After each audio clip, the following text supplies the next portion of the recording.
Fashion is fantasy for me. It's such an emotional choice, what you wear. Every day you wake up and you say, okay, this is the person I want to be today. This is the message I want to send out. How does that translate into your designs? A clothing ensemble that you put together is a moving, working piece of you on your body throughout the day. And I just think there's something so powerful about that.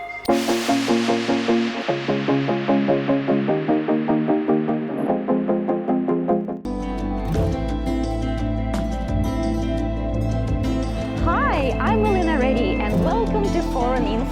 Little bit. It doesn't. Really good. Drama, controversy.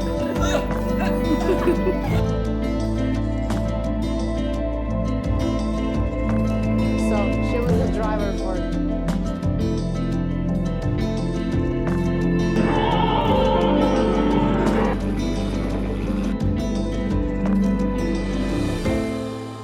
getting back to this physical back. Because he's gonna love to design all that thing.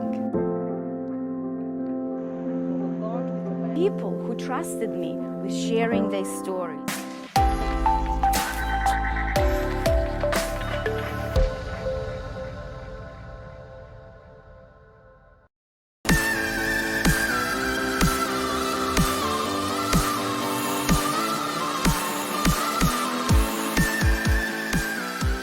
Hi, I'm Elina Reddy and welcome to Foreign Influence. We're in Vintage Garage and this is part of the Melbourne Fashion Festival. We're here for the fashion show by this amazing and talented fashion designer Laura Citron, who arrived all the way from Nashville, United States.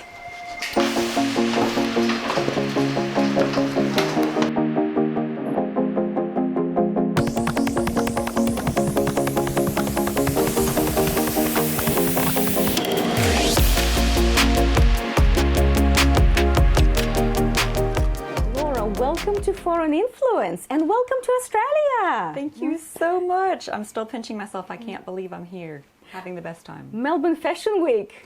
You made it. It's happening. It's really happening. Let's just go all the way back and please tell me, what was it like for you growing up and where did you grow up? I grew up in Louisiana, not far from New Orleans, if you're familiar with the Cajun culture in the south of Louisiana. Even though it's the south, which can be more conservative, New Orleans is a bit of a bubble of creativity and self-expression. We have a Mardi Gras there as well, just like you guys. I've actually attended the Mardi Gras. You have? Bourbon Street, just millions of people, yes. Crazy, so you know. Yes. Yes, we have costumes that we spend months working on. Growing up, I lived in a smaller town, and my mother was a pack rat who kept all of her costumes and ball gowns and disco jumpsuits from the 70s. So for fun, I would go into her closet and pull together all these looks, make my friends come over and do little fashion shows for my mom and her friends.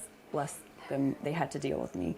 When I saw these pieces, I thought, oh, it's a magical world of fantasy and dress up, and why don't more people dress like this more often? And it just, I don't know, it gave me a window into a world of imagination and fun. And so that always stuck with me. And as I got older, I was always drawn to vintage styles because they were different than what you see on the streets. And again, from my mom's collection of pieces in the 70s and 80s, they kept reminding me of unique styles. I worked in vintage for a long time in New York, sourcing and buying for luxury boutiques there, and finally opening my own vintage store in Nashville. But after it became difficult to source pieces, my partner, Andrew Clancy in Yield Iron, he had just started designing. He found an amazing manufacturer and he said, well, you have a great unique eye. Why don't you make a small collection that's vintage inspired? If it sells well, you can just make another rather than having to hunt down these vintage pieces that are very difficult to find. So that's how it started. Amazing. And vintage pieces, when you pick them out, they're all one of a kind. It's not like you go now to a store where they're mass produced and and then you have that danger that you go somewhere and someone else is wearing the same thing. That's right. That's right. It's always a way to wear something a little bit unique, and you can dive full on into it, or you can just wear a simple dress with a little vintage shrug. You know, it just adds an element of personality and makes you stand out from people. Often you can do it in very affordable ways with thrift stores and antique shops, so that's why I love vintage. But fashion was not always your career choice. That's right. Tell us about that. Although I loved fashion, it was not a thriving industry in Louisiana. So I never saw a possibility of making it a career. I chose broadcast journalism, which I loved. And I had a cousin who was a producer in Los Angeles at the time. And he said, I think you would enjoy the more entertainment side of broadcast. So why don't you come with me for a summer and let's see if we can find something. I ended up working for the Tyra Banks show. How was that? That must have been so exciting. So exciting. And of course, I made my way to the wardrobe department and I said, hold on, there's a massive team of people that are working in fashion and doing these really creative roles and making a great living out of it. This is a possibility.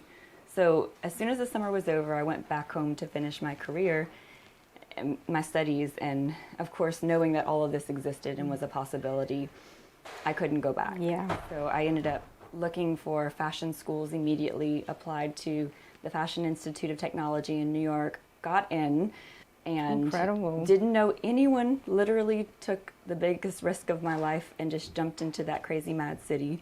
And I said, hey, if it doesn't work, I can always go home. And I loved it. But I studied merchandising because I wasn't designing at the time. And then, like I said, later, it wasn't until we found an amazing manufacturing team that I was able to say, okay, even though I didn't study design, I have all of the ideas in my head, and there's someone who can communicate these to me. So that's how it became a possibility. Your partner, Andrew, he's also in the fashion industry, and we will see some of his creations tonight. How did you two meet? We met in a dive karaoke bar in New York City, as you do. But I was working in the fashion industry, and sometimes, especially in New York, it can be very tough and serious, and people can take it quite seriously. And he was in the fashion industry also, and he was the exact opposite. He was fun and happy and had the best sense of humor. So I said, okay, yes, I'm going to keep you. He has an amazing collection full of sequin and sparkles, predominantly sequin pieces that he's done really well with. So you'll see an explosion of color and shine from him tonight too.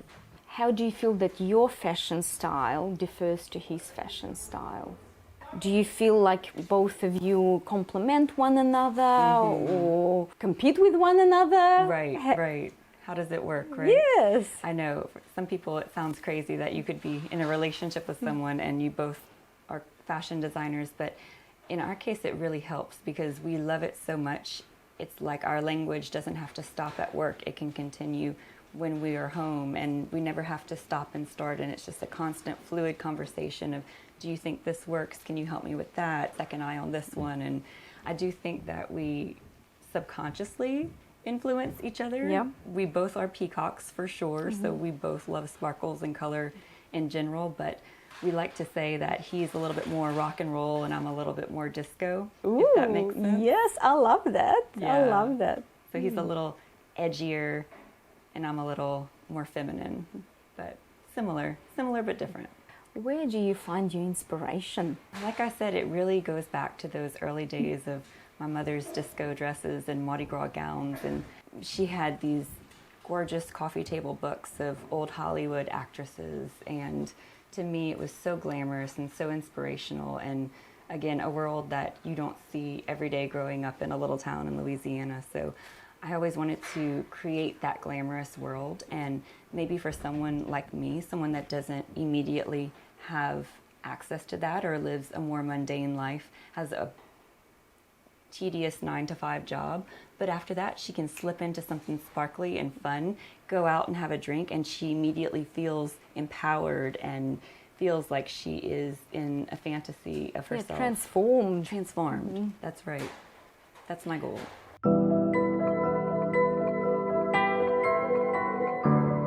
What do you feel is the biggest challenge to be a fashion designer? Because you're not just a fashion designer, you own your own label. So you're not designing just for someone else, but you're running a business. What is the biggest challenge? I would say to constantly create designs, to constantly be able to put out collections. Usually I do twice a year, so there's a lot of pressure to be true to your own voice, but also to create some new ideas, to incorporate new designs. So to balance that out can be interesting. There's a lot of people that give you feedback, and to be able to filter that and say, oh yeah, maybe I could take that on, but actually that's too far away from who I want to be as a brand. Just because you create a line that you're proud of, you have to then put on your business hat and say, how am I going to make money out of this? How am I going to market it? How am I going to create size runs in this? You know, how do I make this sellable?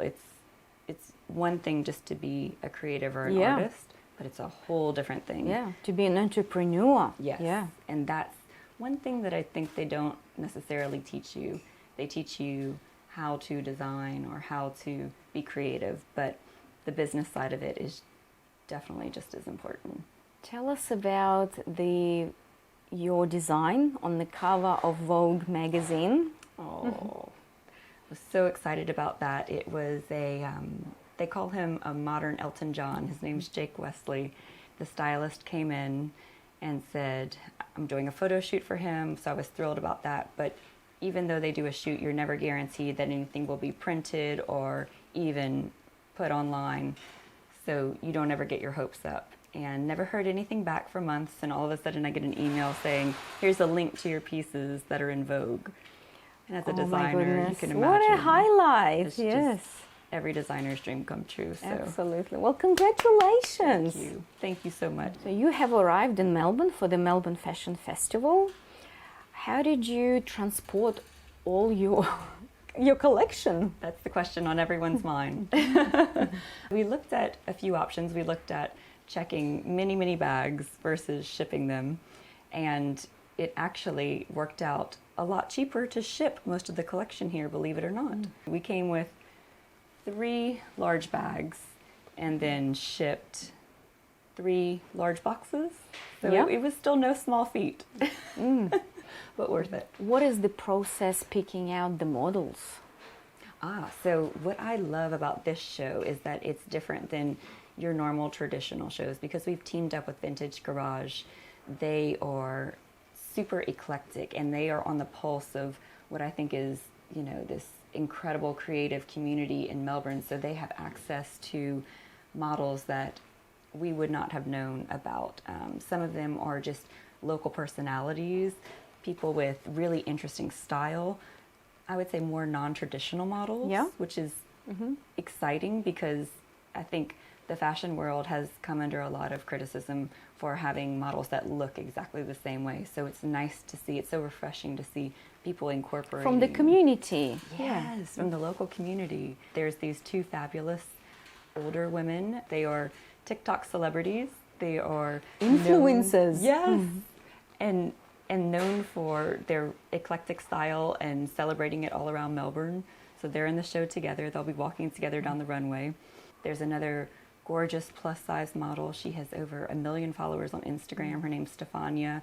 She's a close friend of the owners of Vintage Garage. We're very lucky to have her in the show, and just a real mix of personalities. So excited that it's going to be a fun runway. Nothing serious about this one.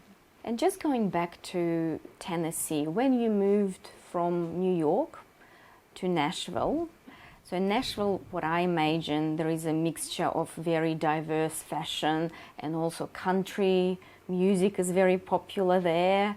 How does that translate into your designs? So what's funny, and the reason why I think we were successful moving from New York to Nashville, is that it was this buzzing city that was on everyone's mind, but everything hadn't moved there yet. So there wasn't a whole lot of different fashion. There was the Western thing, there was the country thing, but for people that were moving from other places that missed big city fashion, that really didn't exist. So we were bringing something that people were excited about, and the country musicians didn't want to look country anymore. They wanted to look a little bit more contemporary and modern, and their stylists found us and started using us pretty quickly, and it was a fortunate time where we moved when they were looking for something, and then it just all The stars aligned. Stars aligned. And now people come from everywhere to Nashville, and our name has, become a thing in Nashville. So I'm grateful that we moved when we did. Had we moved now, it's such a huge place. I don't know that we would have the success, but it was the right moment in time. What does fashion mean to you? Fashion is fantasy for me, and I think for everyone they can relate that it's such an emotional choice what you wear. Every day you wake up and you say, okay, this is the person I want to be today. This is the message I want to send out. And it was always such a powerful idea to me that you can put something on your body that's a tiny expression of who you are. An art painting is amazing, but it hangs on your wall and it stays there when you leave your house. But a clothing ensemble that you put together is a moving, working piece of you on your body throughout the day. And I just think there's something so powerful about that. That's why I love fashion so much.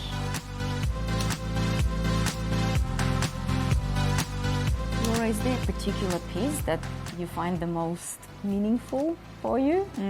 There is one that is particularly meaningful.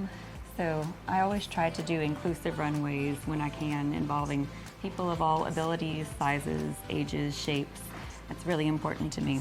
And I'm so excited that we were able to include an incredible wheelchair model this collection. Her name is Michelle. She has the coolest style. She is super into vintage, 60s and 70s, and so it's just a dream to have her walk our runway.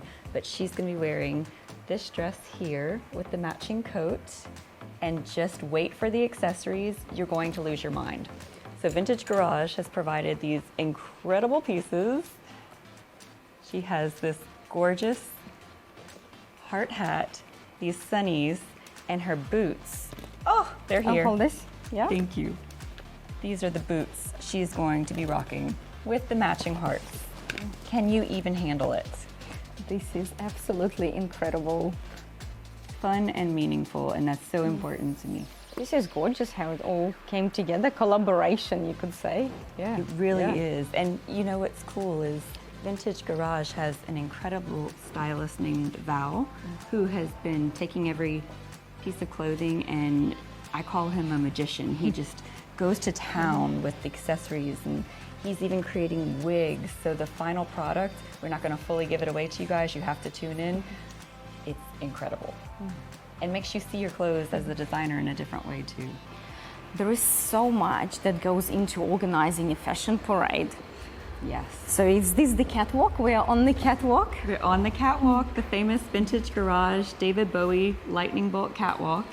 So for this to become a runway, they had to spend hours and hours all of last night taking out all of the clothing and merchandise to be able to create an area where benches can go in for the guests to sit. And so the models will come out from back here. They'll walk down the runway, and Vintage Garage has created these staircases on either side where the models will go up, have a little showcase, and then come back off the runway. And each show will have a little bit of a different feel to it. It'll be exciting to see what everyone cooks up.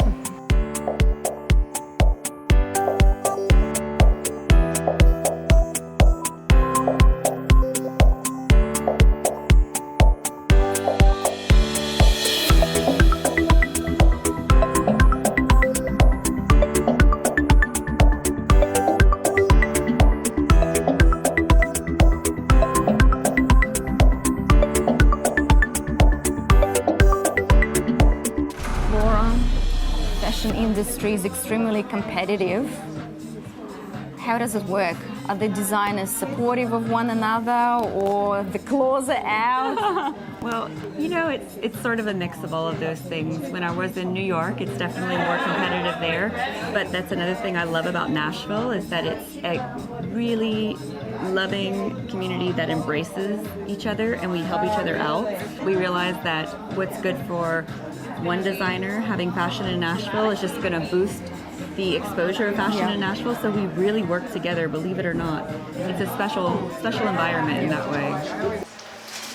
This, Dylan's wearing this, the necklace is here, the suit is here, and he's wearing his roller skates. Yeah.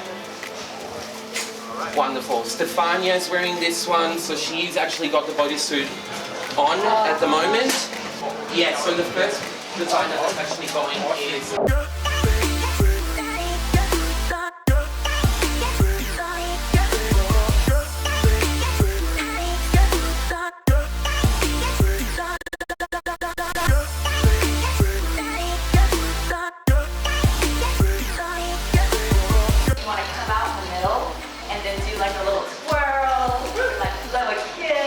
Hit the catwalk, looking as gorgeous as I do. You'll land about here at the top of the lightning bolt, because you are the lightning bolt, and you'll be hit by...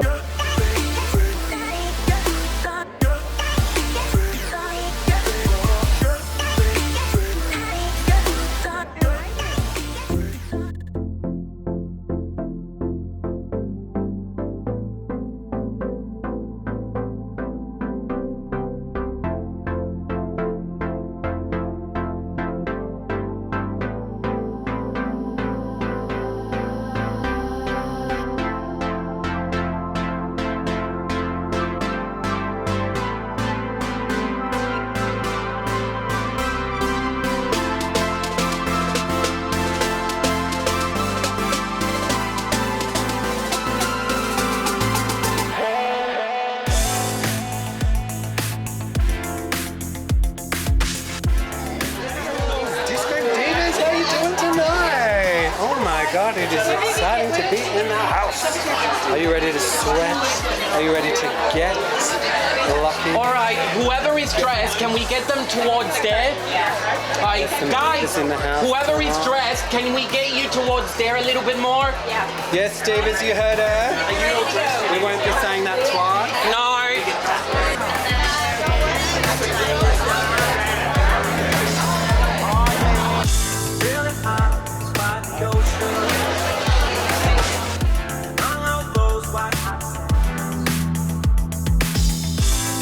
Sunrise is just for you, so come along and take my hand.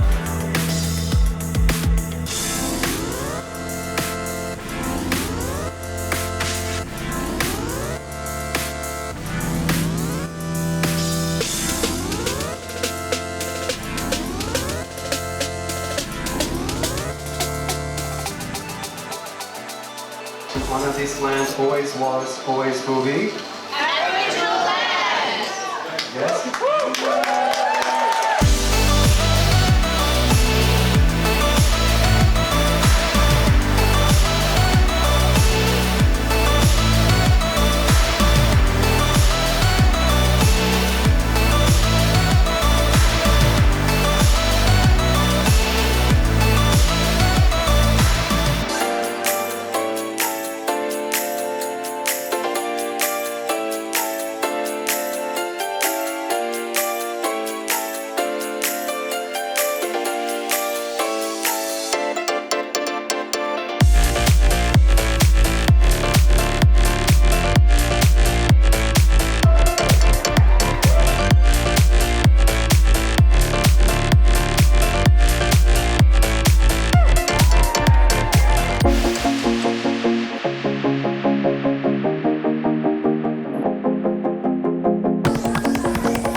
The ultimate goal? Like, what are you hoping to achieve from this fashion show?